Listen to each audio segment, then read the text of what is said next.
Okay yeah నమస్తే present అయితే మనము ఫిష్ వెంకట్ గారి ఇంటి దగ్గర ఉన్నాము. చూస్తూ ఉంటే పొద్దున్న నుంచి కూడా అభిమానులు కావచ్చు, సినిమా ఇండస్ట్రీకి చెందిన వాళ్ళు కావచ్చు, అందరూ కూడా వస్తూ ఉన్నారు, చూస్తున్నారు, వెళ్తూ ఉన్నారు. ముఖ్యంగా వాళ్ళ కుటుంబ సభ్యుల్ని మనం చూస్తూ ఉంటే వాళ్ళ సిస్టర్స్ కావచ్చు, వాళ్ళ భార్య గారు కావచ్చు, అండ్ అందరూ కూడా కన్నీరు మున్నీరు అవుతున్నారు. ఎందుకంటే సినిమా ఇండస్ట్రీలో ఉన్న వాళ్ళకి కావచ్చు, ముఖ్యంగా గబ్బర్ సింగ్ గ్యాంగ్ అంటే మనందరికీ కూడా తెలుసు. ఆ సినిమా ద్వారా ఎంత ఫేమ్ సంపాదించారు.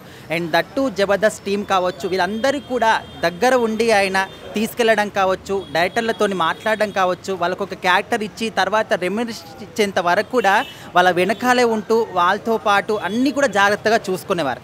సో అలాంటి వ్యక్తినే ఇప్పుడు మేము కోల్పోయామని చెప్పేసి వాళ్ళందరూ కూడా అంటే ప్రతి ఒక్కరు కూడా వచ్చిన వాళ్ళు కంటల్లో నీరు కనిపిస్తూ ఉన్నాయి.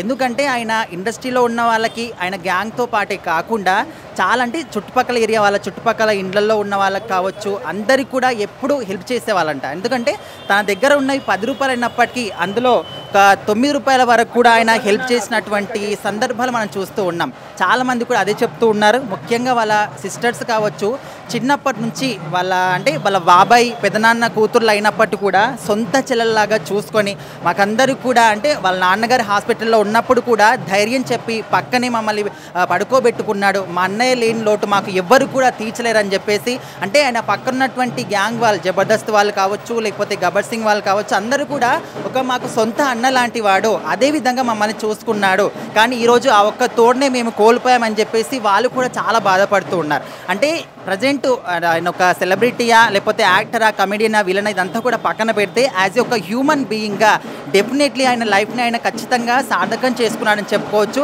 సో అలాంటి వ్యక్తి ఈరోజు మాత్రం మన కళ్ళ ముందు లేరు. ప్రతి ఒక్కరికి మన తెలుగు సినిమా ఇండస్ట్రీకి కూడా ఇది ఒక తీరని లోటు అని చెప్పుకోవచ్చు. అయితే ఈ మధ్యకాలంలో చూసుకుంటూ ఉంటే తెలుగు సినిమా ఇండస్ట్రీలో చాలామంది కూడా అంటే కొంతమంది అనారోగ్యం పాలవుతూ ఉన్నారు, కొంతమంది చనిపోతూ ఉన్నారు.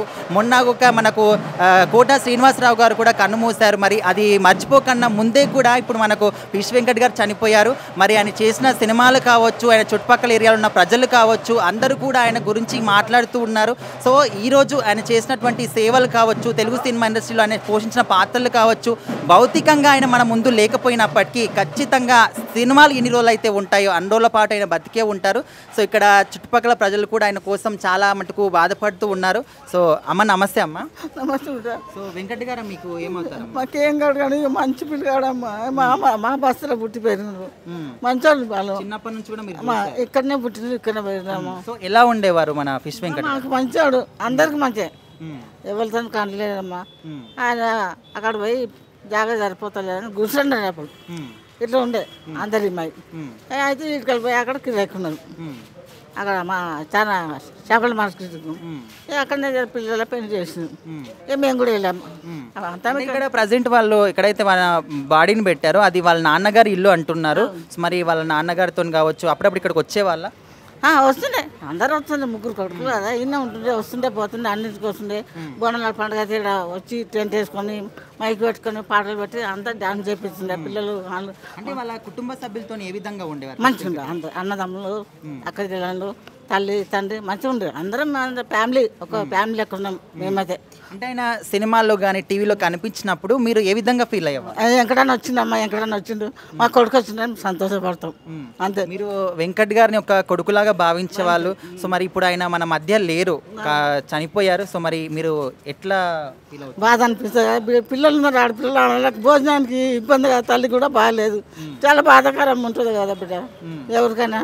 ఇప్పుడు ఫిష్ వెంకట్ గారి అమ్మగారు కావచ్చు, వాళ్ళ సిస్టర్స్ కావచ్చు, వాళ్ళ పిల్లలు కావచ్చు, చాలా ఏడుస్తూ ఉంటే చూసే వాళ్ళకు కూడా కన్నీళ్ళు వస్తూ ఉన్నాయి. సో మరి మీరు వాళ్ళని చూసి మీరు ఏం చెప్తున్నారు? మాకు కూడా బాధ అనిపిస్తుంది బేట. మీరు ఏమన్నా అనుకోండి, ఎట్లా రాసుకుంటుంది ఇప్పుడు పిల్లలు, ఆమె ఎట్లా బతకాలి? బరసంటున్నా కదా బతికేది. ఆ సినిమాలలో పోయిందా ఏమిద్దరో ఏం చేద్దరో అవి అట్లా బతికి. వాళ్ళు ఏమైనా వీళ్ళ కుటుంబానికి హెల్ప్ చేస్తే బాగుంటుంది అనుకుంటున్నారు. మరి కుటుంబానికి హెల్ప్ చేయాలి. దయచేసి అందరూ సినిమా యాక్టర్లు అందరూ దయచేసి వాళ్ళకు న్యాయం చేయాలి. చూసారు కదా, ఓన్లీ వాళ్ళ కుటుంబ సభ్యులే కాదు, లేకపోతే టీవీలో లేకపోతే షోస్లో పక్కన చేసిన వాళ్ళు కాదు, అంటే చుట్టుపక్కల ఉన్న వాళ్ళు కూడా ఆ అన్నగారి గురించి ఎంత బాగా చెప్తున్నారు. ఎందుకంటే ఆయన ఒక కుటుంబ సభ్యుల్లాగానే అందరితోని కలిసిమెలిసి ఉండి కూడా అందరినీ జాగ్రత్తగా చూసుకునేవాడని కూడా చుట్టుపక్కల వాళ్ళు కూడా చెప్తున్నారు. ఏదేమైనప్పటికీ ఇక్కడైతే వాళ్ళ ఇంటి దగ్గర ఒక విషాదమైనటువంటి ఛాయలు నెలకొన్నాయి. వాళ్ళ కుటుంబ సభ్యులు కావచ్చు అందరూ కూడా చాలా మటుకు బాధపడుతూ ఉన్నారు.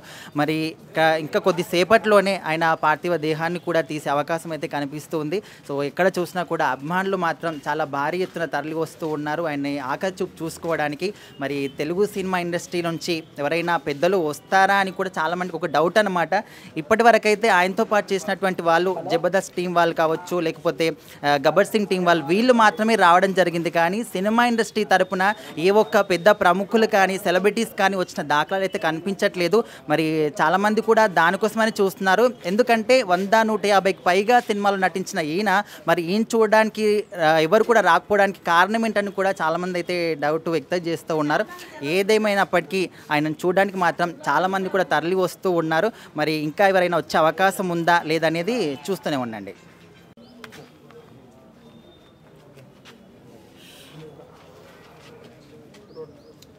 అన్న, వెంకటన్నతో మీ అనుబంధం ఎలా ఉండేది అసలు?